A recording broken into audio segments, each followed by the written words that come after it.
प्रिय आत्मा,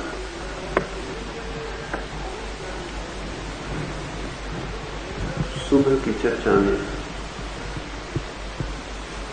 मैंने कुछ बातें कही हैं, उस संबंध में कुछ प्रश्न आए हैं और कुछ स्वतंत्र प्रश्न भी आए। मैंने सुबह कहा कि पृथ्वी पर 300 धर्म हैं और इतने धर्म इस बात की सूचना देते हैं कि धर्म के संबंध में मनुष्य जाति अब तक विवेक युक्त और विज्ञान युक्त नहीं हो पाई। वैज्ञानिक नियम तो सार्वलौकिक होते हैं, यूनिवर्सल होते हैं। गणित एक है सारी पृथ्वी का, धर्म भी एक ही हो सकता है।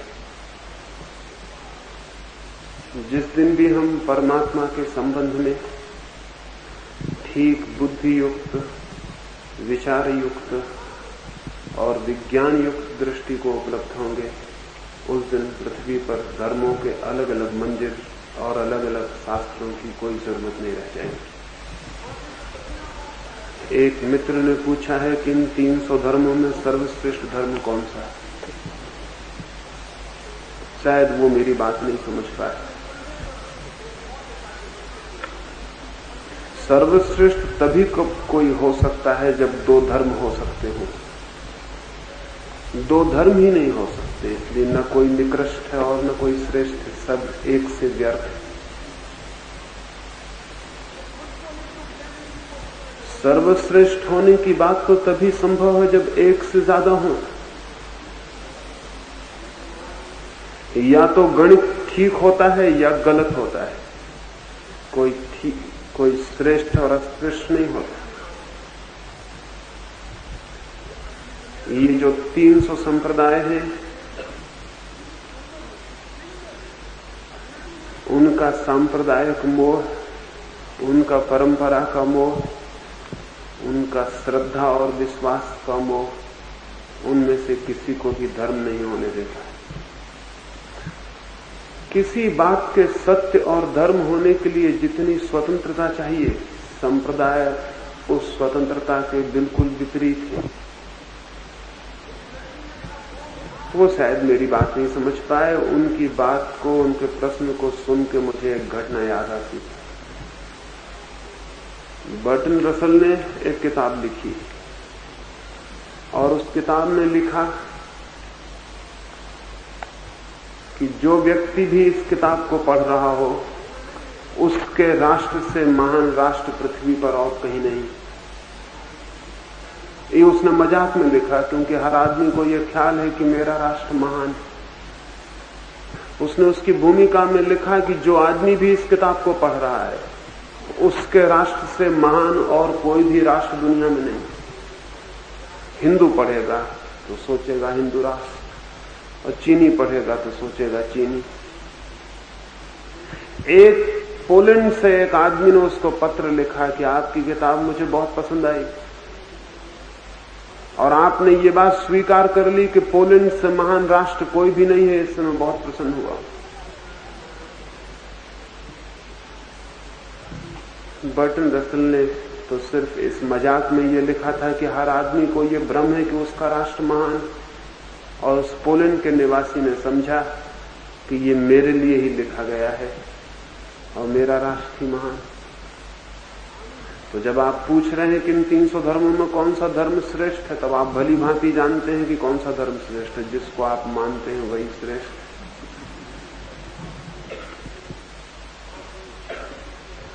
हमारे अहंकार अनेक तरह के आभूषण इकट्ठे करते हैं। मेरा अहंकार ये मानने को राजी नहीं होता कि मेरा देश किसी से नीचा हो सकता है, और मेरा अहंकार ये भी मानने को राजी नहीं होता कि मेरा धर्म किसी से नीचा हो सकता है। मेरा अहंकार अनेक रूपों में प्रकट होता है।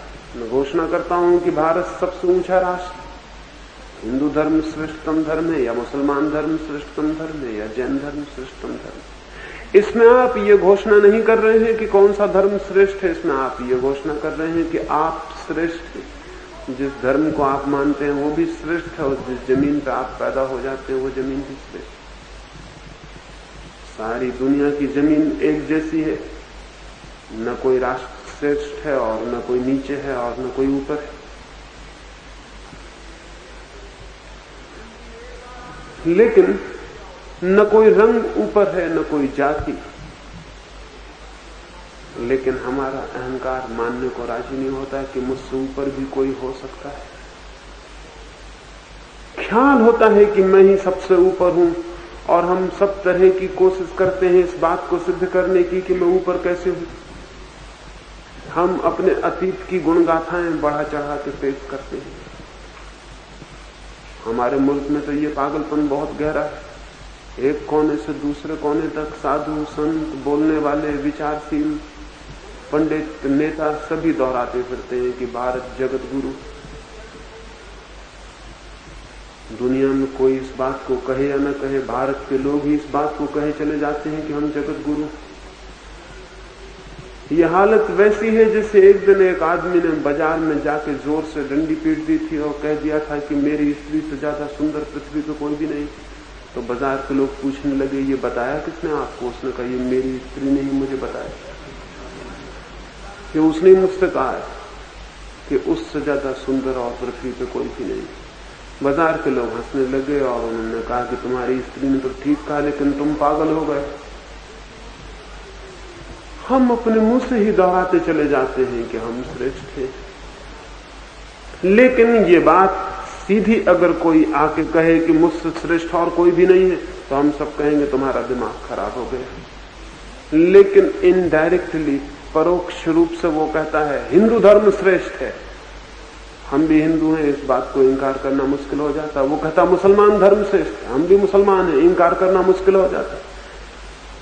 तब हम इस बात को खोज ही नहीं पाते कि मुसलमान श्रेष्ठ हैं, ये कह के वो ये कह रहा है कि मैं श्रेष्ठ हूं। मैं जिस घर में पैदा हुआ, जिस जमीन पर, जिस धर्म में, वो श्रेष्ठ। लेकिन चूंकि हम भी उसके इस पागलपन में सम्मिलित हैं, उसके अहंकार में हमारे अहंकार की भी तृप्ति, इसलिए कोई इंकार नहीं करता। और दुनिया में हजारों तरह के पागलपन चलते चले जाते। पेरिस विश्वविद्यालय में दर्शन शास्त्र का एक बड़ा प्रोफेसर था। वो विभाग का अध्यक्ष था, हेड था डिपार्टमेंट का।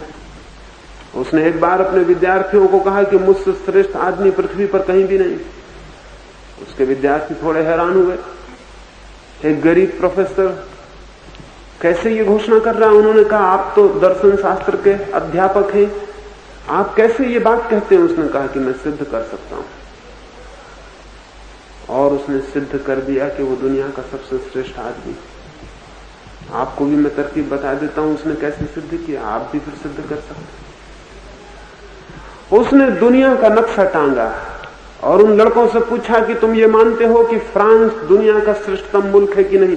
वो सभी फ्रांसीसी थे। उन्होंने कहा बिल्कुल मानते, फ्रांस दुनिया का सर्वश्रेष्ठ राष्ट्र। उसने नक्शे पर पेरिस पे हाथ रखा और कहा कि तुम ये मानते हो कि नहीं कि पेरिस फ्रांस में सबसे श्रेष्ठ नगर है? उन्होंने कहा, यह बात भी सच है कि पेरिस फ्रांस में सर्वश्रेष्ठ नगर है। उस प्रोफेसर ने कहा, इसका मतलब हुआ कि पेरिस दुनिया का सर्वश्रेष्ठ नगर है, फ्रांस सर्वश्रेष्ठ देश है, फ्रांस में सर्वश्रेष्ठ नगर पेरिस है। और उसने कहा कि तुम ये मानते हो कि नहीं कि पेरिस में पेरिस का विश्वविद्यालय सर्वश्रेष्ठ जगह? उन्होंने कहा, ये भी ठीक है। और उसने कहा कि पेरिस विश्वविद्यालय में फिलोसफी से श्रेष्ठ कोई विषय नहीं, तो ये भी ठीक है। और उसने कहा कि फिलोसफी का हेड ऑफ द डिपार्टमेंट में। तो मैं तुमसे कहता हूं कि मुझसे बड़ा आदमी इस दुनिया में कोई भी नहीं। हर आदमी ऐसी कोशिश करता है, उस पर हंसने की कोई जरूरत नहीं है। हम सब भी इसी तरह की कोशिश में लगे रहते। इस कोशिश से हमारा पागलपन तो सिद्ध होता है और कुछ भी सिद्ध नहीं होता। ये मत पूछिए कि कौन सा धर्म श्रेष्ठ है। धार्मिकता अधार्मिकता से श्रेष्ठ है, कोई धर्म श्रेष्ठ नहीं। रिलीजियस होना इररिलीजियस होने से श्रेष्ठ है, अधार्मिक होने से धार्मिक होना श्रेष्ठ है। लेकिन एक धर्म से दूसरा धर्म श्रेष्ठ नहीं है, क्योंकि दुनिया में दो धर्म हो ही नहीं सकते। कभी आपने 300 प्रकार के प्रेम सुने, कभी 300 प्रकार के सत्य सुने, कभी आपने ये सुना स्वास्थ्य कितने प्रकार के होते हैं? बीमारियां 1000 प्रकार की हो सकती हैं, स्वास्थ्य एक ही प्रकार का होता है। मैं एक तरह से बीमार हो सकता हूं, आप दूसरी तरह से बीमार हो सकते हैं, यह हमारी मौज है। बीमार कोई किसी भी तरह से हो सकता है, बीमार होने के लाख रास्ते हो सकते हैं। जमीन पर जितने आदमी हैं उतने ढंग हो सकते हैं बीमार होने के, लेकिन स्वस्थ होने के कोई अलग अलग रास्ते नहीं है। जब मैं स्वस्थ होऊंगा और आप स्वस्थ होंगे तो स्वास्थ्य एक ही प्रकार का होगा, बीमारियां अलग अलग प्रकार की हो सकती। स्वस्थ होने में मैं अलग तरह से और आप अलग तरह से स्वस्थ नहीं हो सकते। तो स्वास्थ्य तो एक प्रकार का होगा, बीमारियां बहुत प्रकार की हो सकती हैं। हम इतने लोग यहां बैठे हुए हैं, हम सभी अशांत हो जाएं तो हम सबकी अशांतियां अलग अलग ढंग की होंगी। मेरी अशांति मेरी होगी, आपकी आपकी होगी। लेकिन अगर हम सारे बैठे हुए लोग शांत हो जाएं तो क्या कोई ये कह सकता है कि मेरी शांति आपकी शांति से भिन्न होगी? शांति दो प्रकार की नहीं हो सकती। सब भेद अशांति में हो सकते हैं, शांति में कोई भेद नहीं हो सकता। हम इतने लोग यहां बैठे हैं, हम सब विचार करेंगे तो हमारे विचार अलग अलग होंगे, लेकिन हम सब निर्विचार हो जाएं, ध्यान में चले जाएं तो हमारी अवस्था अलग अलग नहीं होगी, बिल्कुल एक हो जाएगी। विचारों के कारण भेद हो सकता है, मैं कुछ और सोचूंगा, आप कुछ और सोचेंगे, और अगर हम दोनों ही न सोच रहे हो, कुछ भी ना सोचते हो, तो भेद क्या होगा, भिन्नता क्या होगी? फिर कोई भेद नहीं रह जाता, फिर कोई भिन्नता नहीं रह जाती। जीवन में जो भी सत्य है, जीवन में जो भी सुंदर है, जीवन में जो भी शिव है, वहां कोई भी भेद नहीं रह जाता। और धर्म से ज्यादा शुभ और सुंदर और सत्य कुछ भी नहीं है। धर्म के जगत में कोई भी भेद नहीं है। इसलिए ये मत पूछिए कि कौन सा धर्म श्रेष्ठ, क्योंकि जब आप ये पूछते हैं तो आप धर्म के बाबत नहीं पूछ रहे, आप पूछ रहे हैं हिंदू, मुसलमान, जैन, ईसाई, बौद्ध कौन श्रेष्ठ है। ये सब बीमारियों के नाम है, ये धर्म के नाम नहीं। धार्मिक आदमी ना हिंदू होता है, ना मुसलमान होता है, ना जैन होता है। धार्मिक आदमी तो बस धार्मिक होता है। उसकी लड़ाई धर्मों से नहीं होती, उसकी लड़ाई अधर्म से होती है। वो असत्य से लड़ता है, घृणा से लड़ता है, क्रोध से लड़ता है, धर्मों से नहीं लड़ता। हिंदू से और मुसलमान से और ईसाई से उसकी लड़ाई नहीं होती। उसके लिए सवाल ही नहीं उठता कि कौन श्रेष्ठ है। उसके लिए चुनाव भी नहीं है कि किसी को चुने कि इनमें कौन श्रेष्ठ है। ये सवाल नहीं है। सवाल तो ये है कि वो अंधेरे से कैसे ऊपर उठे, वो प्रकाश की तरफ कैसे जाए, वो आनंद की तरफ, वो शांति की तरफ, स्वास्थ्य की तरफ कैसे जाए, वो धार्मिक कैसे हो सके। तो मैं कहूंगा धर्म श्रेष्ठ है अधर्म से, लेकिन कोई धर्म किसी दूसरे धर्म से श्रेष्ठ नहीं है। वो तो सभी एक सी बीमारी है। और मनुष्य जितना रुग्ण होता जाता है उतनी इन बीमारियों की संख्या बढ़ती चली जाती है। ऐसा भी हो सकता है, ऐसा भी दुर्भाग्य का दिन आ सकता है कि पृथ्वी पर उतने ही धर्म हो जाएं जितने आदमी। ऐसा हो सकता है, इसमें कोई कठिनाई नहीं, इसमें कोई अड़चन नहीं। लेकिन वो दिन सौभाग्य का दिन नहीं होगा। दिन तो वो सौभाग्य का होगा कि दुनिया से सारे धर्म मिट जाएं, धार्मिकता शेष रह जाए, अनाम धार्मिकता, बिना विशेषण की धार्मिकता, बिना संप्रदाय के, बिना मंदिर के, बिना चर्च के। एक धार्मिक आदमी दुनिया में पैदा हो जाए, धर्म ना रह जाए, धर्म मिट जाने चाहिए और धार्मिक आदमी बच जाना चाहिए। लेकिन उसकी दिशा में कुछ और ही कदम उठाने पड़ेंगे। ये चुनाव नहीं करना पड़ेगा कि कौन श्रेष्ठ है। मत पूछिए मुझसे कि कौन सी बीमारी श्रेष्ठ है, इससे कोई मतलब नहीं। क्या कोई बीमारी चुननी है आपको कि हम कैंसर चुने, कि टीबी चुने, कि मलेरिया चुने, कि प्लेग चुने, क्या चुने? नहीं, बीमारी नहीं चुननी है, स्वस्थ होना है। और स्वस्थ होने के लिए सभी बीमारियां छोड़ देनी आवश्यक है। धार्मिक होने के लिए सभी धर्मों से मुक्त हो जाना आवश्यक है। आज तक ये नहीं हो सका इसलिए पृथ्वी धार्मिक नहीं हो पाई।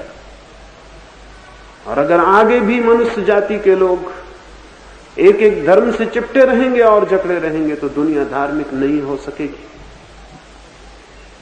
क्यों? क्योंकि जो लोग अपने को धार्मिक समझते हैं वो आपस में लड़ते हैं, कटते हैं, परेशान होते हैं। और अधर्म के कोई भी संप्रदाय नहीं है, ये आपको पता है। अधर्म का कोई संप्रदाय आपने देखा? पूना में कोई मंदिर है अधार्मिकों का? कोई चर्च है? कोई संगठन है उनका? अधर्म इकट्ठा है और धर्म का खेमा विभाजित है, खंडित है, टूटा हुआ है। तो धर्म के नाम पर एक धार्मिक दूसरे धार्मिक से लड़ने में अपनी शक्ति गंवा देता है और अधर्म जीतता चला जाता है, क्योंकि अधर्म से लड़ने की ताकत इकट्ठी भी नहीं हो पाती। दुनिया में अधर्म जीतता चला गया है क्योंकि धार्मिक की ताकत आपस में नष्ट हो जाती है। ईसाई मुसलमान से लड़ रहा है, हिंदू जैन से लड़ रहा है, बौद्ध किसी और से लड़ रहा है, कोई किसी और से लड़ रहा है। उनके सारे शास्त्री पंडित विवाद में लगे हुए हैं, उनके सन्यासी एक दूसरे के खंडन में लगे हुए हैं, वो एक दूसरे के खिलाफ झंडा लिए हुए खड़े हैं। एक मंदिर दूसरे चर्च के विरोध में खड़ा हुआ है और अधर्म रोज आगे बढ़ता जा रहा है, क्योंकि इन बेचारे धार्मिकों को पहले अपने बीच लड़ने से फुर्सत मिले तो ये अधर्म से लड़ने की कोई कोशिश करे। अधर्म की ताकत को जिताने वाले लोग आपस में लड़ने वाले धार्मिक लोग हैं। और धर्म का क्या संबंध हो सकता है लड़ाई से, विभेद से, विवाद से? कोई संबंध नहीं हो सकता है। लेकिन ये अब तक मनुष्य की जीवन में आई हुई दुर्घटना है और अभी भी हम यही पूछे चले जाते हैं। अगर किसी आदमी का ईसाई मत से मन भर जाता है तो वो हिंदू हो जाता है, कोई हिंदू होने से ऊब जाता है, ईसाई हो जाता है। ये बीमारियां बदलना, ये कोई कन्वर्सन नहीं, ये कोई धार्मिक होने का रास्ता नहीं। ये वैसे ही है जैसे एक आदमी किसी अर्थी को मरघट ले जाते हैं, एक कंधे पर अर्थी रखे रखे कंधा थक जाता है, सो जाता है, अर्थी दूसरे कंधे पर रख लेते हैं, थोड़ी सी बदलाहट हो जाती, थोड़ा आराम मिलता है, थोड़ी देर बाद दूसरा कंधा दुखने लगता है, फिर कंधा बदलने की जरूरत आ जाती है। कंधे नहीं बदलने हैं और धर्मों में कोई चुनाव नहीं करना है, सभी धर्मों को एक साथ चित्त विदा दे दे तो पहली बार वो मुक्ति उपलब्ध होती है जहां से धर्म की यात्रा शुरू हो सके। क्योंकि उसके बाद लड़ाई अधर्म से रह जाती है, धर्मों से नहीं रह जाती। तब सारा जीवन अधर्म से संघर्ष करने में संलग्न हो सकता है। अधर्म और धर्म के बीच चुनिए, धर्मों के बीच नहीं। एक ही अधर्म है और एक ही धर्म है, उसके बीच चुनाव करिए, वहां खोजिए, वहां बदलाहट करिए, वहां परिवर्तन हो जाए, वहां जीवन रूपांतरित हो तो कोई फल ला सकता है। शायद मेरी बात सुबह वो मित्र नहीं समझ पाए, वो शायद ये समझे कि 300 धर्मों में से किसी का पक्षपाती मैं भी हूं और उसका प्रचार करने आया। तो वो गलत समझ गए हैं। वो और 3 दिन में पूरी बात सुनेंगे तो उनको ख्याल आ जाएगा कि इसमें चुनाव करने की कोई भी जरूरत नहीं। एक दूसरे मित्र ने पूछा है, प्रेम दुख है, प्रेम विरह है, फिर भी इंसान उसे छोड़ क्यों नहीं देता है? किसने आपको कहा कि प्रेम दुख है? किसने आपको कहा कि प्रेम विरह है? प्रेम ने अब तक कोई दुख नहीं जाना, प्रेम ने अब तक कोई विरह नहीं जानी। और जिसने दुख जाना होगा वो प्रेम ना रहा होगा, और जिसने विरह जानी होगी वो प्रेम ना रहा होगा। प्रेम ने तो आज तक दुख जाना ही नहीं। प्रेम के अतिरिक्त आनंद को कोई भी नहीं जानता है। लेकिन जिनको हम प्रेमी कहते हैं वो दुखी दिखाई पड़ते हैं। इससे प्रेम गलत नहीं होता, इससे यही पता चलता है कि जिसको हम प्रेम समझते हैं वो प्रेम ना होगा। प्रेम छोड़ने का सवाल नहीं है, प्रेम है ही नहीं ये जानने का सवाल है। और प्रेम को पाना है, छोड़ के भाग नहीं जाना है। ये मामला वैसा है, एक गांव में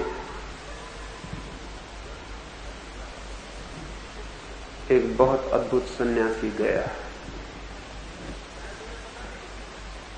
उस सन्यासी के पास उस गांव का एक युवक मिलने आया और उस युवक ने कहा कि मुझे परमात्मा को पाना है, मुझे कोई रास्ता बता दे। उस सन्यासी ने उसे नीचे से ऊपर तक देखा और उससे पूछा कि तुमने कभी प्रेम किया है? वो युवक तो धार्मिक था और धार्मिक लोग तो प्रेम से दूर ही रहते, वो भी दूर ही रहा। उसने कहा कि कहां की फिजूल की सांसारिक बातें आप छेड़ते हैं, प्रेम व्रेम मैंने कभी नहीं किया, मुझे तो परमात्मा को पाना है। उस सन्यासी ने कहा फिर भी शायद थोड़ा बहुत कभी किसी को प्रेम किया हो, याद करो, कोशिश करो। उस आदमी ने कहा कि मैंने कभी प्रेम नहीं किया, मैं कसम खा के कहता हूं कि मैंने कभी प्रेम नहीं किया, मुझे तो परमात्मा को पाना है, मुझे कहां के बंधन में डालने की बात आप पूछते। वो सन्यासी उदास हो गया और उसने कहा कि फिर मैं कुछ भी नहीं कर सकूंगा, क्योंकि तुमने अगर किसी को भी प्रेम किया होता तो उस प्रेम को इतना विकसित किया जा सकता था कि वो परमात्मा का द्वार बन जाता, लेकिन तुमने कभी प्रेम ही नहीं किया, तो तुम्हारे हृदय के पास कोई द्वार ही नहीं है जहां से प्रार्थना और प्रभु प्रवेश पा सके। तो मैं असमर्थ हूं, तुम जाओ कहीं और। प्रेम ही जिसने नहीं किया वो परमात्मा तक पहुंचने का कोई मार्ग नहीं पा सकता। माना कि आदमियों के लिए क्या किया गया प्रेम वैसा ही है जैसे अपने मकान की खिड़की से झांका गया आकाश, लेकिन वो आकाश झूठा नहीं है जो खिड़की में से दिखाई पड़ता है। आपकी खिड़की छोटी हो सकती, लेकिन जो आकाश वहां से दिखाई पड़ता है वो झूठा नहीं है। और अगर खिड़की के कारण पूरा आकाश न दिखाई पड़ता हो तो खिड़की को बड़ा करिए ताकि पूरा आकाश दिखाई पड़े। खिड़की को इतना बड़ा करिए कि खिड़की मिट जाए और आकाश ही रह जाए, कोई दीवार ना रह जाए। लेकिन खिड़की को बंद मत कर लेना, क्योंकि खिड़की से आकाश छोटा दिखाई पड़ता है। तो खिड़की बंद कर लें, दीवार अंदर कर लें, अंदर बैठ जाएं, फिर बिल्कुल भी आकाश दिखाई नहीं पड़े। प्रेम अकेला झरोखा है जहां से मनुष्य परमात्मा की ओर उठता है, लेकिन प्रेम का झरोखा छोटा है, उससे बहुत छोटा सा परमात्मा दिखाई पड़ता है।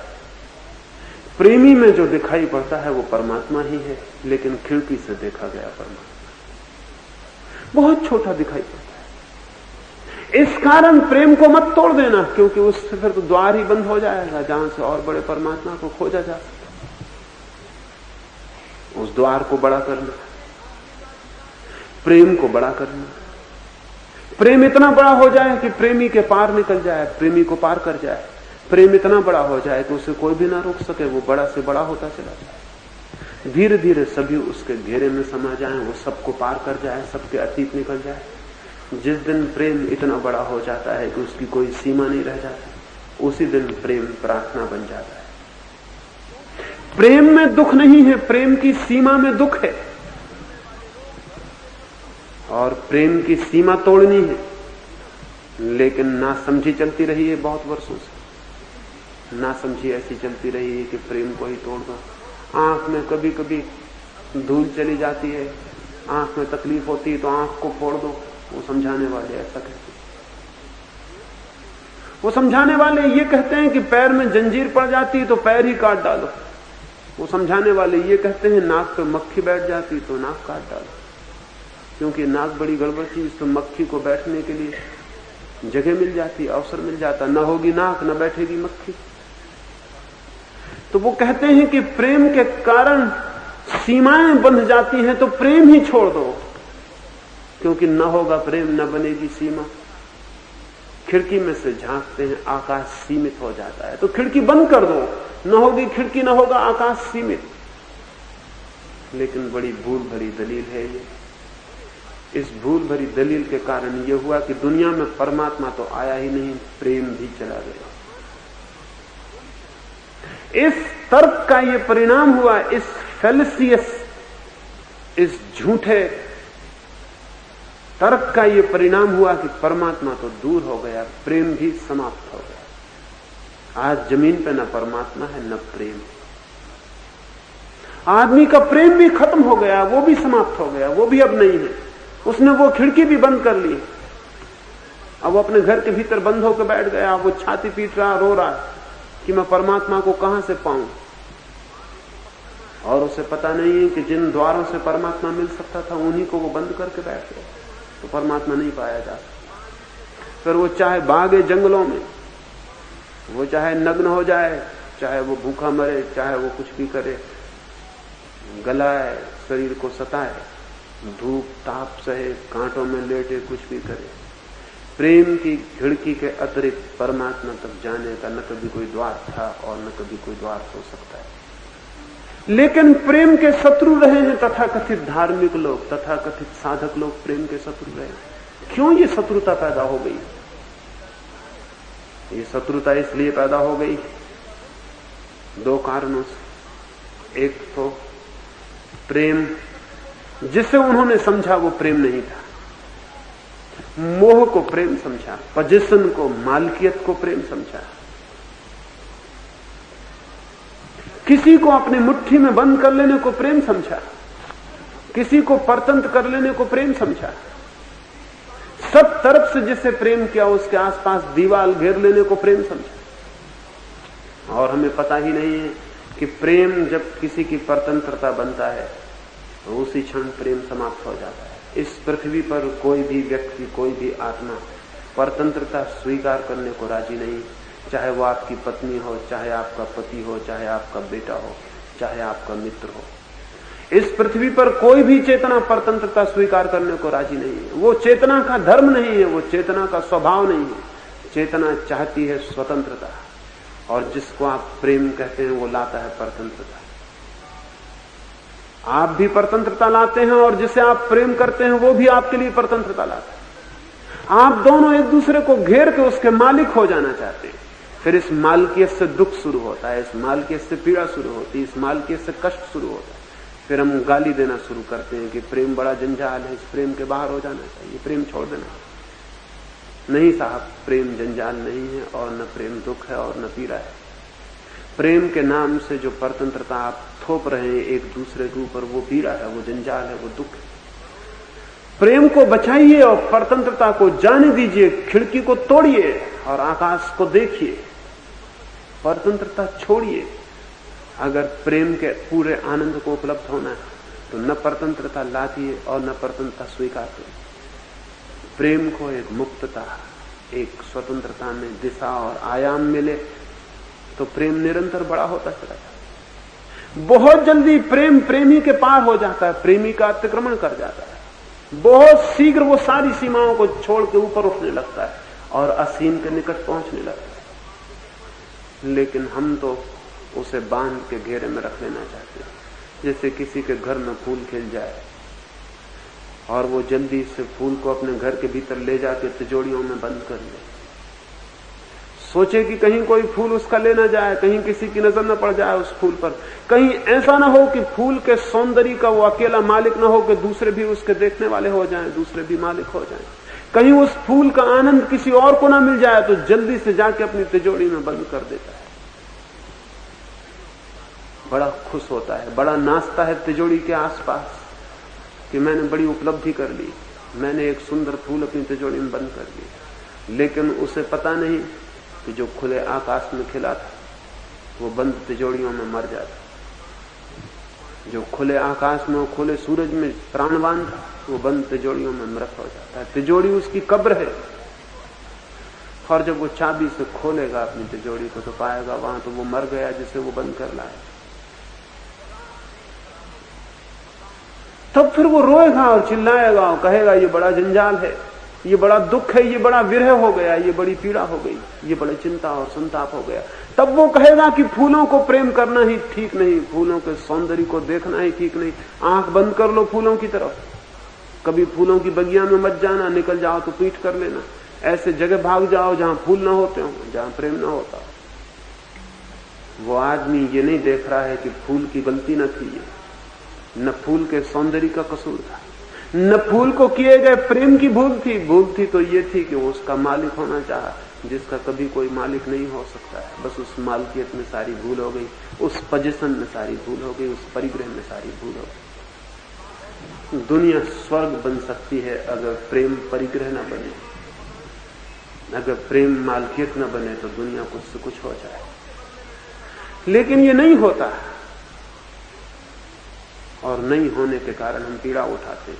फिर पीड़ा का दोष अपने को देना चाहिए था कि मेरी कोई भूल थी, तो दोष प्रेम को देते हैं। दोष फूल को देखते हैं जो तिजोरी में आकर मर गया और कष्ट देने लगा। दोष था हमारा और हमने सरलता से उसे ट्रांसफर किया, उसे किसी और पे थोप दिया। ये जो प्रेम का विरोध पैदा हुआ, पहला तो ये कारण था। और दूसरा कारण यह था कि हजारों वर्षों से आदमी को यह समझाया गया है कि परमात्मा और संसार में एक बुनियादी विरोध है, वे शत्रु हैं दोनों। संसार और परमात्मा में कोई गहरी शत्रुता है, तो जो आदमी संसार को प्रेम करता है वो परमात्मा से वंचित रह जाए। ये दूसरी शिक्षा बड़ी खतरनाक साबित हुई। अगर परमात्मा का संसार से कोई भी विरोध है, तो या तो अब तक परमात्मा न बचता या अब तक संसार न बचता। वे दोनों बचे हुए हैं और वे दोनों किसी गहरे तारतम्य में, किसी गहरी हार्मनी में जी रहे हैं। उनके बीच विरोध नहीं हो सकता। सच तो यह है कि उनके बीच दो होने का भी सवाल नहीं है, विरोध तो बहुत दूर की बात है। जो अज्ञानी को संसार जैसा दिखाई पड़ता है, वही ज्ञानी को परमात्मा हो जाता है। न तो कहीं कोई संसार है अलग, न कहीं कोई परमात्मा है। यही जीवन, यही पौधे, यही पशु, यही पक्षी, यही कंकड़ और पत्थर जिस दिन प्रेम की पूरी आंख खुलती है, परमात्मा में परिवर्तित हो जाता है। लेकिन जिन लोगों ने संसार और परमात्मा का विरोध खड़ा किया और जिन्होंने कहा कि परमात्मा को पाना है तो संसार को छोड़ना पड़ेगा, उन सबको प्रेम के विरोध में शिक्षा देनी पड़ी, क्योंकि प्रेम संसार से जोड़ता है और परमात्मा से जुड़ना है तो प्रेम छोड़ना पड़ेगा। एक फकीर एक सुबह अपने झोपड़े के बाहर बैठा हुआ, उस गोद में उसके बेटे का लड़का बैठा हुआ था, छोटा सा बच्चा, और वो फकीर दोनों अकेले। उस बच्चे ने एक बड़ी अजीब बात पूछी। बच्चे अक्सर अजीब बातें पूछ लेते। उस बच्चे ने अपने उस बूढ़े को पूछा कि दादा, एक बात मुझे तुमसे पूछनी है, मैंने सुना कि तुम परमात्मा को बहुत प्रेम करते हो। उस बूढ़े ने कहा, मैं उसे बहुत प्रेम करता हूं। उस लड़के ने पूछा, और आप मुझसे भी कई बार कहते हो कि मैं तुम्हें भी बहुत प्रेम करता हूं। उसने कहा, मैं तुम्हें भी बहुत प्रेम करता हूं। उस लड़के ने कहा, यह कैसे हो सकता है कि आप परमात्मा को भी प्रेम करो और मुझको भी। उस बूढ़े को ख्याल आया कि जरूर कोई भूल हो गई। उसने उस लड़के को धक्का देके गोदी से अलग कर दिया। उसने कहा, दूर हट शैतान। परमात्मा को जो प्रेम करता है उसे सबका प्रेम छोड़ देना चाहिए। मैंने ये बात पढ़ी थी लेकिन मुझे ख्याल नहीं आया। उस बच्चे को धक्के देके नीचे कर दिया। शायद उसने सोचा होगा वो परमात्मा की आंखों में इस तरह ऊंचा उठ गया। शायद उसने सोचा होगा कि उसने परमात्मा के प्रेम को पा लिया। शायद उसने सोचा होगा कि बड़ी साधना कर ली उसने, तो वो बड़े बंधनों के बाहर हो गया। अगर ऐसा सोचा हो तो वह आदमी पागल था, क्योंकि एक बच्चे को भी जो प्रेम नहीं कर सका वो परमात्मा को कैसे प्रेम कर सकेगा। और एक बच्चे को जो धक्के देके हटा सका अपनी गोदी से, ऐसी जिसके मन की कठोरता है, ऐसी जिसके मन की क्रूरता है, ऐसा जिसके मन में आक्रमण है, ऐसा जिसके मन में हिंसा है, वो परमात्मा को प्रेम कर सकेगा, ये असंभव है। परमात्मा को प्रेम करने वाले वे लोग नहीं हैं जो जीवन से अपने प्रेम को खींच लेते हैं, बल्कि परमात्मा को प्रेम करने वाले वे ही लोग हैं जो जीवन पर अपने पूरे प्रेम को लौटा देते हैं। जीवन को प्रेम करने वाले लोग ही परमात्मा को प्रेम करने वाले लोग सिद्ध हो सकते हैं। जीवन से दूर, जीवन से भागने वाले लोग नहीं। जिनकी सामर्थ्य जीवन को भी प्रेम करने की नहीं, वे परमात्मा को कैसे प्रेम कर सकते। मेरी दृष्टि में प्रेम न तो सांसारिक होता है और न आध्यात्मिक होता है। प्रेम शुरू होता है संसार से, वो पूर्ण होता है अध्यात्म पर। प्रेम शुरू होता है पड़ोसी से और पूर्ण होता है परमात्मा पर। प्रेम न तो सांसारिक है ना आध्यात्मिक, प्रेम तो संसार और परमात्मा के बीच का सेतु है, जहां से वे दोनों जुड़े हैं और एक है। इसलिए प्रेम बंधन नहीं, प्रेम से बड़ी कोई मुक्ति ही नहीं। इस जगत में वे ही लोग परम मुक्ति को अनुभव करते हैं जो परम प्रेम को उपलब्ध होते हैं। इसलिए ये मत पूछें कि प्रेम दुख है। अगर प्रेम ने आपको दुख दिया हो तो सोच लेना ठीक से आपने प्रेम नहीं जाना, आपने प्रेम नहीं किया, आप प्रेम को उपलब्ध नहीं हो सके। लेकिन कोई भी अपनी भूल नहीं देखना चाहता है और किसी भी चीज की भूल को थोप कर निर्दोष हो जाना चाहता है। प्रेम करने वालों ने तो कभी आज तक ये नहीं कहा कि प्रेम दुख है। किस प्रेम करने वाले ने कहा है? क्राइस्ट एक गांव के पास से गुजरते थे। दोपहर थी, घनी और तेज थी धूप, और वे एक बगीचे में विश्राम करने को रुक गए। वो बगीचा एक वेश्या का बगीचा था। अगर क्राइस्ट कोई बने बनाए सन्यासी होते तो वेश्या के घर से कई कदम दूर से ही भाग गए होते। कहां वेश्या और कहां सन्यासी। लेकिन धूप थी तेज और घनी छाया थी उस वेश्या के भवन के बगीचे में। वो विश्राम करने को रुक गए। वो वेश्या थी मैगदलेन। उसने अपनी खिड़की से झांक कर देखा, एक बहुत सुंदर युवा, एक अपूर्व रूप से शांत व्यक्ति वहां लेटा है छाया। उसने ऐसा सुंदर आदमी ही नहीं देखा। एक सौंदर्य शरीर का भी होता है और एक सौंदर्य उससे भी गहरा। और जब वो गहरा सौंदर्य उपलब्ध होता है तो शरीर की कुरूपता भी बह जाती है और भीतर से जैसे एक प्रकाश भी प्रकट होने लगता है उस देश। उसने बहुत सुंदर लोग देखे थे, वो वेश्या ही थी और उस देश की सबसे सुंदर वेश्या थी। बड़े सम्राट और बड़े राजकुमार और बड़े धनपति उसके द्वार पर भीख मांगते थे प्रेम की। लेकिन आज पहली दफा उसे लगा कि प्रेम की भीख अगर मुझे भी मांगनी पड़े तो मैं भी मांगूंगी। वो अपने महल से बाहर निकली और जाके क्राइस्ट तो उसने कहा कि युवक, क्या उचित ना होगा कि तुम मेरे महल में चल के विश्राम करो। लेकिन क्राइस्ट तब उठने को थे और विश्राम पूरा हो गया था और उन्होंने कहा कि अब तो मेरे जाने का समय भी आ गया है। मैं विश्राम कर चुका है, फिर कभी थकूंगा इस राह पर तो जरूर तुम्हारे भवन में विश्राम करूंगा। और तुमने कहा कि मेरे भवन में आ जाओ तो मैं आ ही गया, क्योंकि तुमने कहा तो बात पूरी हो गई। तुमने आग्रह किया तो बात पूरी हो ही गई। तुमने चाहा तो बात पूरी हो ही गई। फिर कभी आऊंगा तो जरूर रुकूंगा। मैगदलेन को यह बहुत अपमानजनक मालूम पड़ा। उसके द्वार से लोग लौट जाते थे, लेकिन वो तो आज तक किसी के द्वार पर गई ही नहीं थी। उसकी आंखों में आंसू आ गए और उसने कहा कि नहीं, भीतर चलना ही होगा। क्या आप मेरे प्रति इतना प्रेम भी प्रकट नहीं कर सकते हैं कि मेरे घर में थोड़ी देर अतिथि हो जाए?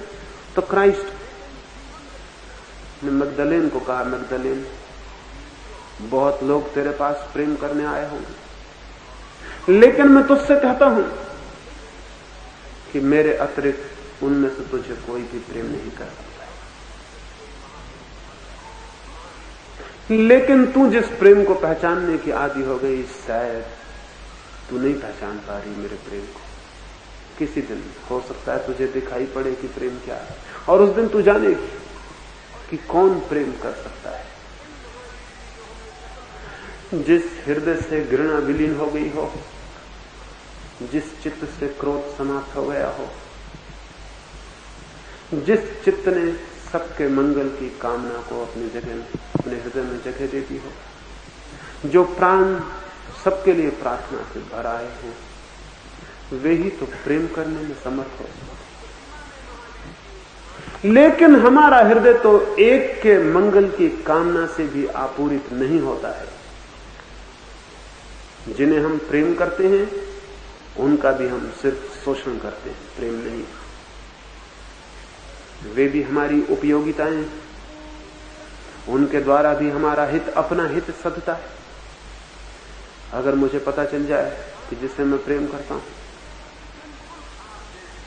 उससे मेरा हित साधना बंद हो गया, मेरा स्वार्थ पूरा होना बंद हो गया, तो मेरा सारा प्रेम हवाओं के झोंकों की भांति विलीन हो जाए, सूखे पत्तों की भांति उड़ जाए, और मैं 25 बहाने खोज लूंगा कि अब मैंने प्रेम करना क्यों बंद कर दिया है। प्रेम हमारा स्वार्थ है, मेरा स्वार्थ, और अपने स्वार्थ के लिए मैं प्रेम करता हूं, प्रेम की बातें करता हूं, प्रेम के जाल रचता हूं, लेकिन स्वार्थ बांध लेता है, स्वार्थ मुक्त नहीं करता। स्वार्थ दुख देता है, स्वार्थ पीड़ा लाता है, चिंता लाता है, तो फिर हम प्रेम को दोष देते हैं। प्रेम था ही नहीं वो। प्रेम कभी कुछ मांगता ही नहीं, प्रेम सिर्फ देता है। प्रेम निरंतर दूसरे की हित कामना है, प्रेम शोषण नहीं है। प्रेम की कोई मांग ही नहीं है, प्रेम कभी हाथ फैलाता ही नहीं, प्रेम हमेशा देता ही चला जाता है। प्रेम का आनंद इस तथ्य में है कि वो देने में समर्थ हो सका और कोई लेने को राजी हो सका। लेकिन हमारा सारा प्रेम तो मांगता है, मांगता है, मांगता है और मांगता चला जाता है। पति पत्नी से मांग रही है, माँ बेटे से मांग रही है, बहन बहन से, भाई भाई से, दोस्त दोस्त, सब एक दूसरे से मांग रहे हैं। सब एक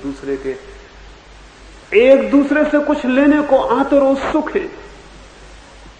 वे जो मांग रहे हैं उसी से होगा उनका प्रेम, लेकिन उनसे नहीं जिनको वो प्रेम जतला रहे हैं।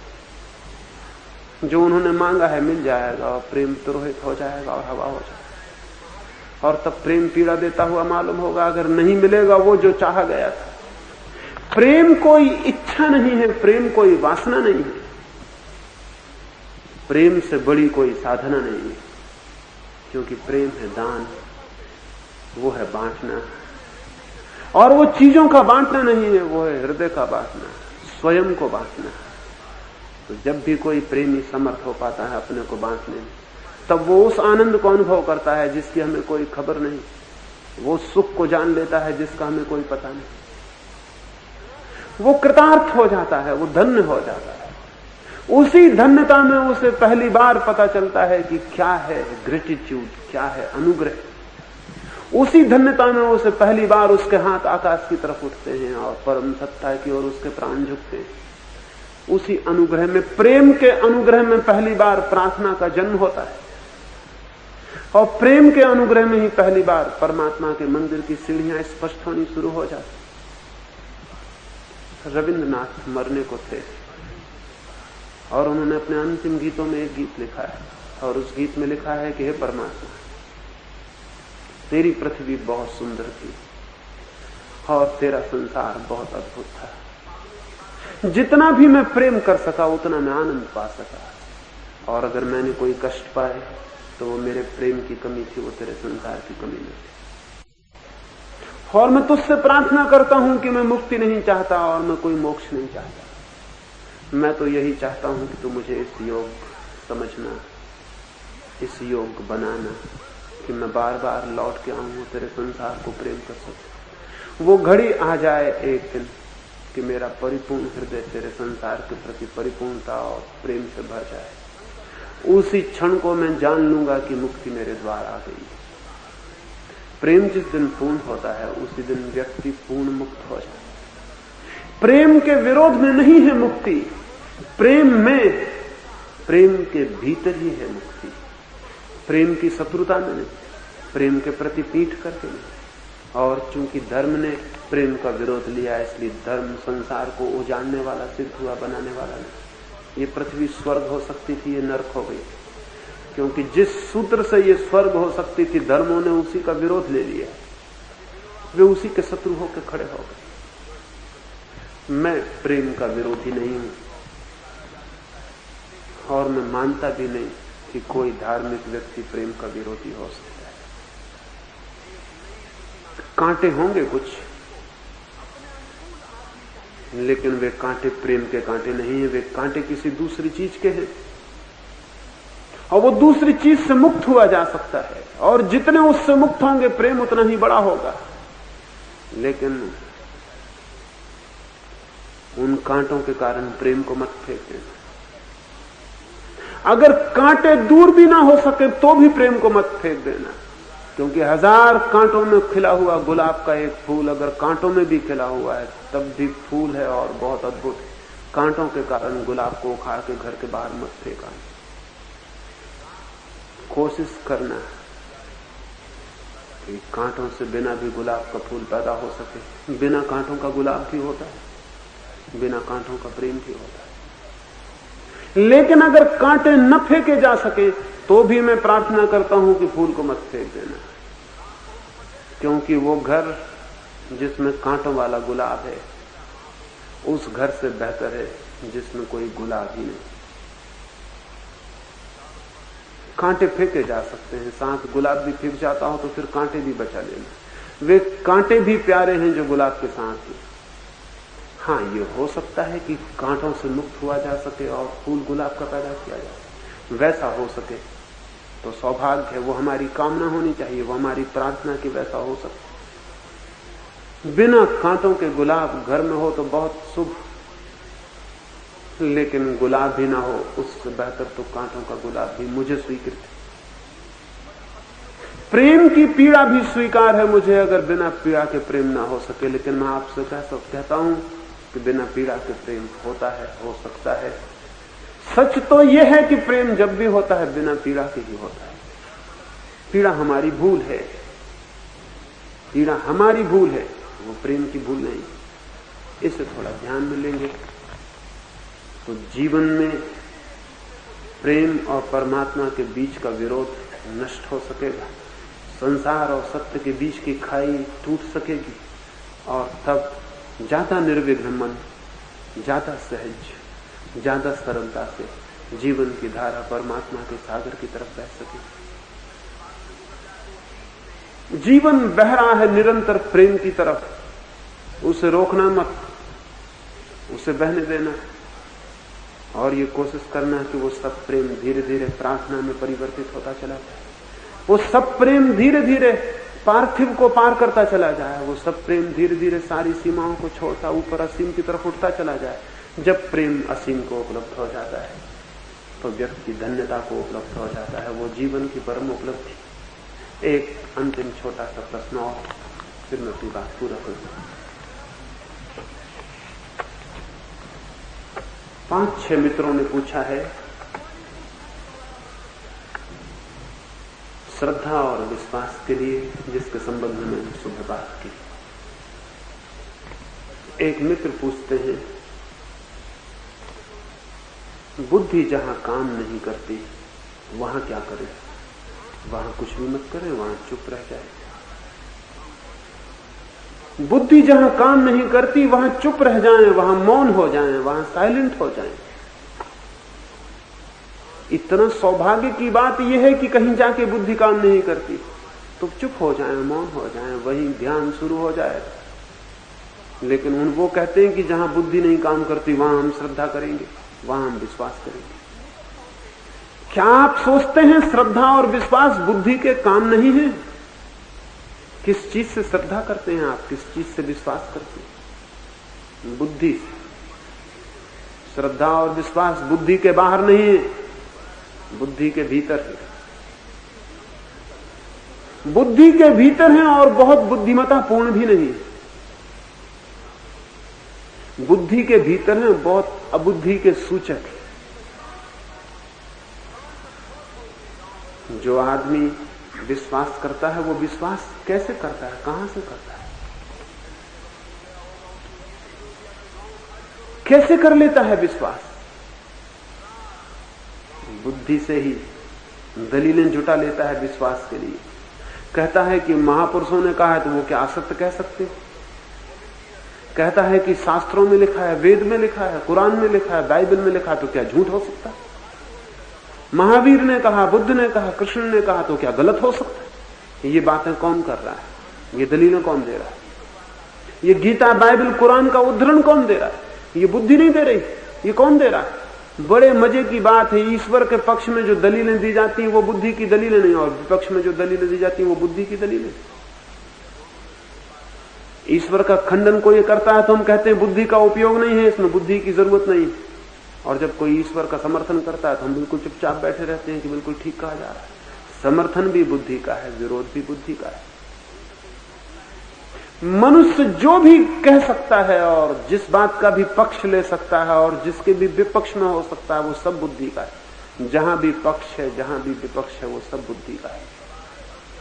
लेकिन जो हमारे पक्ष में होता है उसको हम कहते हैं ये बुद्धि के ऊपर की बात, और जो हमारे विपक्ष में होता है वो फिर हमारे लिए बुद्धि की नीचे की बात हो जाती है। वो कोरा तर्क हो जाता है, वो सिर्फ आर्गुमेंट हो जाता है, वो सिर्फ विवाद हो जाता है। सभी तर्क हैं, चाहे वे पक्ष में हो और चाहे विपक्ष, उनसे कोई फर्क नहीं पड़ता। तो आप ईश्वर को मानते हैं, आत्मा को मानते हैं, फला करते हैं, डिका मानते हैं, वो सबका सब बुद्धि का है। बुद्धि से कुछ भी मत मानिए, यही मैं कह रहा हूं। नास्तिक को भी मत मानिए, आस्तिक को भी मत मानिए। इसी को मैं कह रहा हूं, श्रद्धा मत करिए, विश्वास मत करिए। अगर बुद्धि के ऊपर उठना है तो छोड़िए श्रद्धा को, छोड़िए विश्वास को। लेकिन आपको ऐसा लगता है कि विश्वास करेंगे तो बुद्धि के ऊपर उठेंगे। जो विश्वास कर लेता है वो बुद्धि के ऊपर कभी नहीं उठ सकता। उसने तो विश्वास कर लिया, उसकी बुद्धि ने तो मान लिया जो उसे कहा गया। उसकी बुद्धि ने तो खोजना की उसकी जिस तक बुद्धि नहीं पहुंच सकती थी। मत करिए विश्वास, खोजिए, खोजते चले जाइए। वो जगह जरूर आ जाएगी जहां बुद्धि अवाक हो जाएगी, ठगी रह जाएगी। कोई उत्तर न सूझेगा बुद्धि को, बुद्धि की सीमा आ जाएगी और बुद्धि कहेगी इसके आगे शून्य है, इसके आगे मुझे रास्ता नहीं मिलता, इसके आगे मुझे उत्तर नहीं मिलता। आ गई वो जगह जहां बुद्धि के ऊपर उठा जा सकता है। लेकिन वहां अगर फिर विश्वास पकड़ लिया तो फिर आप वापस अपने घर में लौट आए, फिर अपने घेरे में आ गए। आने दीजिए उस बिंदु को जहां जाके बुद्धि असमर्थ हो जाए, टूट जाए टकरा के और कहने लगे बस अब मैं असमर्थ हो गई, अब मुझे आगे जाने का मार्ग नहीं मिलता। जब बुद्धि असमर्थ हो जाती है आगे जाने में, तब चेतना बुद्धि का पीछा छोड़ती है और आगे जाती है, ऊपर उठती है। जब शब्द असमर्थ हो जाते हैं तो चेतना निशब्द में प्रवेश करती है। जब तर्क व्यर्थ हो जाते हैं और तर्कों से कुछ भी खोजे नहीं मिलता, तब फिर अतर्क में प्रवेश होता है। लेकिन वो प्रवेश श्रद्धा में प्रवेश नहीं है, वो प्रवेश फेथ और बिलीव में प्रवेश नहीं है, वो प्रवेश तो ज्ञान में प्रवेश है, वो प्रवेश तो साक्षात्कार में प्रवेश है, वो प्रवेश तो परम सत्य का सीधा साक्षात्कार है। कुछ मित्रों ने पूछा है कि अगर हम विश्वास न करें, श्रद्धा न करें, तो फिर तो हम बुद्धि में ही ठहरे रह जाएंगे। आप विश्वास करके भी बुद्धि में ही ठहरे रहते, उससे कहीं आगे नहीं जाते। आप हिंदू हैं, मुसलमान हैं, बुद्धि के द्वारा नहीं तो और किस चीज के द्वारा हिंदू हैं, किस चीज के द्वारा मुसलमान। एक बच्चा हिंदू के घर में पैदा हो और मुसलमान के घर में रख दिया जाए, उसकी बुद्धि को बचपन से ही मुसलमानी बातें सुनाई पड़ेंगी, मुसलमानी सिद्धांत सुनाई पड़ेंगे, वो जवान होकर मुसलमान हो जाएगा। एक बच्चा हिंदू के घर में, वो हिंदू हो जाता है। बुद्धि जो सुनती है वही हो जाती है। मैं यही कह रहा हूं कि बुद्धि जो सुनती है उसके साथ ही सहमत न हो जाए, तृप्त न हो जाए, नहीं तो बुद्धि के भीतर ही समाप्त हो जाएंगे। और बहुत अज्ञात जानने को है जो बुद्धि के ऊपर उठकर ही जाना जाता है, जो बुद्धि के अतिक्रमण से ही जाना जाता है, वो नहीं जाना जा सकेगा। लेकिन आदमी को धोखा दिया जाता रहा। उससे कहा जाता है श्रद्धा बुद्धि के ऊपर ले जाती, विश्वास बुद्धि के ऊपर ले जाता है। न श्रद्धा ले जाती, न अश्रद्धा ले जाती, न विश्वास ले जाता, न अविश्वास ले जाता, ये कोई नहीं ले जाते। बुद्धि के ऊपर तो केवल वही व्यक्ति जाता है जिसकी खोज चरम है, जो निरंतर खोज करता चला जाता है और उस जगह पहुंच जाता है जहां पाता है कि अब बुद्धि कुछ भी उत्तर नहीं दे पाती। उत्तर नहीं है, प्रश्न भर रह जाते। प्रश्न उठता है ईश्वर है और बुद्धि मौन रह जाती, कोई उत्तर नहीं देती। उत्तर दे सकती थी अगर कोई विश्वास पकड़ लिया होता तो फौरन बुद्धि उत्तर दे देती कि हाँ ईश्वर है, और गीता के 2 श्लोक भी साथ में सुना देती कि लो ये प्रमाण है, या अगस्तीन के 2 शब्द बोल देती कि लो ये प्रमाण है। अगर बुद्धि ने विश्वास किया होता तो वो कह देती ईश्वर है, कुरान में लिखा, बाइबल में लिखा। अगर बुद्धि ने अविश्वास किया होता तो वो कह देती नहीं है ईश्वर, दास कैपिटल में लिखा, लेनिन ने लिखा, मार्क्स ने लिखा, नहीं है कहीं कोई ईश्वर। बुद्धि उत्तर दे देती। आस्तिक के उत्तर भी बुद्धि के उत्तर है, नास्तिक के उत्तर भी बुद्धि के उत्तर है। धार्मिक आदमी का उत्तर बुद्धि का उत्तर होता ही नहीं, लेकिन वो तभी उत्तर मिलता है जब आप अपने उत्तर देने बंद कर देते हैं। सीखे हुए तोतों के उत्तर बंद कर देंगे तब वो उत्तर उपलब्ध होगा जो आपके भीतर से आता है। उसके लिए निष्प्रश्न हो जाना, निरुत्तर हो जाना जरूरी है। साफ खत्म हो जाए विश्वास अविश्वास और आप चुपचाप खड़े रह जाएं और आगे आपको शून्य रह जाए, कुछ भी ना रह जाए। उसी शून्य में वो सुना जाता है जो परमात्मा का है, वो देखा जाता है जो सत्य का है, वो अनुभव किया जाता है जो प्रेम का है। उसके पहले नहीं, उसके पहले जरा भी नहीं, उसके पहले कुछ भी नहीं हो सकता। उस टोटल वैक्यूम में, उस पूर्ण शून्य के सामने जब बुद्धि खड़ी होती तभी निरस्त हो जाती, तभी गिर जाती है और समाप्त हो जाती। फिर उसका कोई सहारा नहीं रह जाता जिसके आधार पर वो खड़ी रह जाए। बेसहारा हो जाती, फिर बेसहारा बुद्धि विलीन हो जाती है, निरालंब हो जाती है, आलंबन खो देती है, आधार खो देती है, उसकी भूमि खो जाती है। फिर वो पैदा होता है, उसकी शुरुआत होती है, उसका प्रारंभ होता है जो बुद्धि के अतीत है, वो जो ट्रांसेंडेंटल है, वो जो अतीत है, जो ऊपर है और पार है, उसकी शुरुआत होती है। लेकिन वो किरण तभी फूटेगी जब बुद्धि के सब उत्तर बंद हो जाएं। आस्तिक ये तो कहता है कि नास्तिक बुद्धिवादी है और खुद को समझता है कि हम बुद्धि के अतीत हो गए। आस्तिक भी बुद्धिवादी है और नास्तिक भी। धार्मिक आदमी बुद्धिवादी नहीं होता, लेकिन उसके होने के लिए बुद्धि की अंतिम सीमा तक जाना जरूरी है, तभी अतिक्रमण हो सकता है। 100 डिग्री तक पानी गर्म होता है, फिर वो भाप बन जाता है।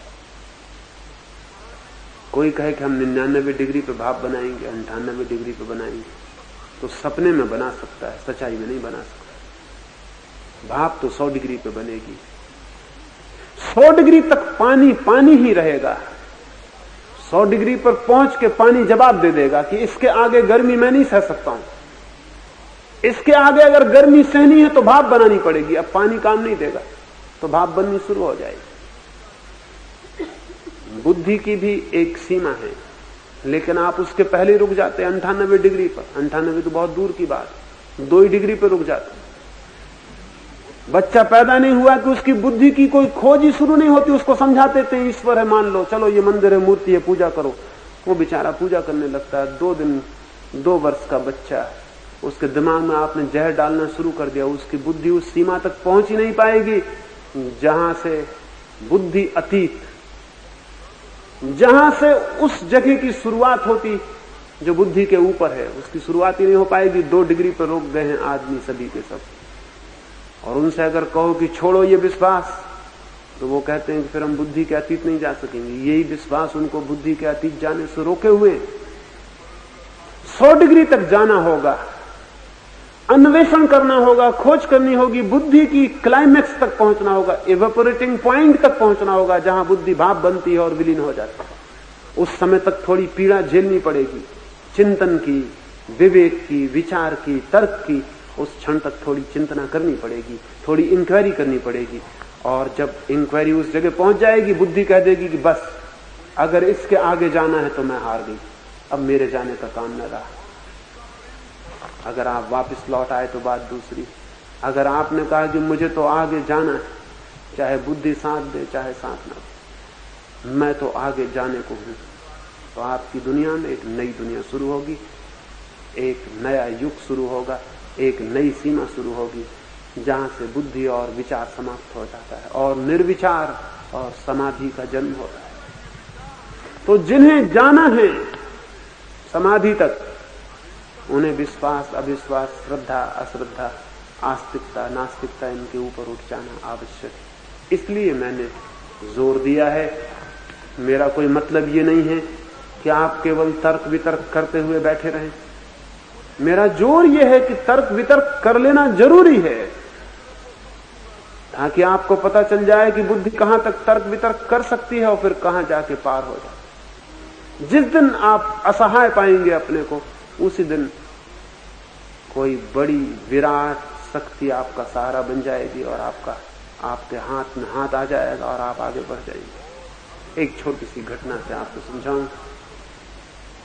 कृष्ण एक दिन भोजन करने बैठ गए हैं और रुक्मणी पंखा जलती है और वो भोजन कर रहे हैं। फिर बीच में थाली छोड़ के भागने लगे हैं। तो रुक्मणी ने कहा, आप कहां जाते हैं, क्या हो गया? कृष्ण ने कहा कि अभी मत रोको, मैं लौट के बताऊंगा, बहुत जरूरी में हूं, बहुत जल्दी में हूं। कोई बहुत इमरजेंसी खड़ी हो गई होगी, कोई बहुत तात्कालिक घटना खड़ी हो गई, वो भागे हैं। वो फिर द्वार तक गए और वापस लौट आए। रुक्मणी तो हैरान हो गई कि आधी थाली छोड़कर जिस बात के लिए भागे थे, द्वार से ही वापस लौट आए। वो आके चुपचाप बैठ के भोजन करने लगे। रुक्मणी ने कहा, मैं कुछ समझी नहीं, भागना भी पहेली थी और लौट आना भी और बड़ी पहेली है। क्या कारण था, आप भागे क्यों थे और फिर लौट कैसे आए? कृष्ण ने कहा, वो बात खत्म हो गई। मेरा एक प्यारा एक गांव की सड़क पर भीख मांग रहा है, उसे बच्चे पत्थर मार रहे हैं, गांव के लोग उसे सता रहे हैं। वो खड़ा हुआ हंस रहा था और गीत गाया जा रहा था। उसके मन में जरा भी क्रोध न था, उसके मन में जरा भी प्रतिरोध न था। वो पत्थर खा रहा था, उसके माथे से खून टपक रहा था। गांव के लोग पत्थर मार रहे थे, उसे पागल समझ रहे थे, उसे सता रहे थे और वो गीत गा रहा था। मेरी जरूरत आ गई थी कि मैं जाऊं, मैं भागा, लेकिन जब तक मैं द्वार पर पहुंचा उसने भी अपने हाथ में पत्थर उठा लिया था, इसलिए मैं वापस आ गया। फिर मेरी कोई जरूरत न रही।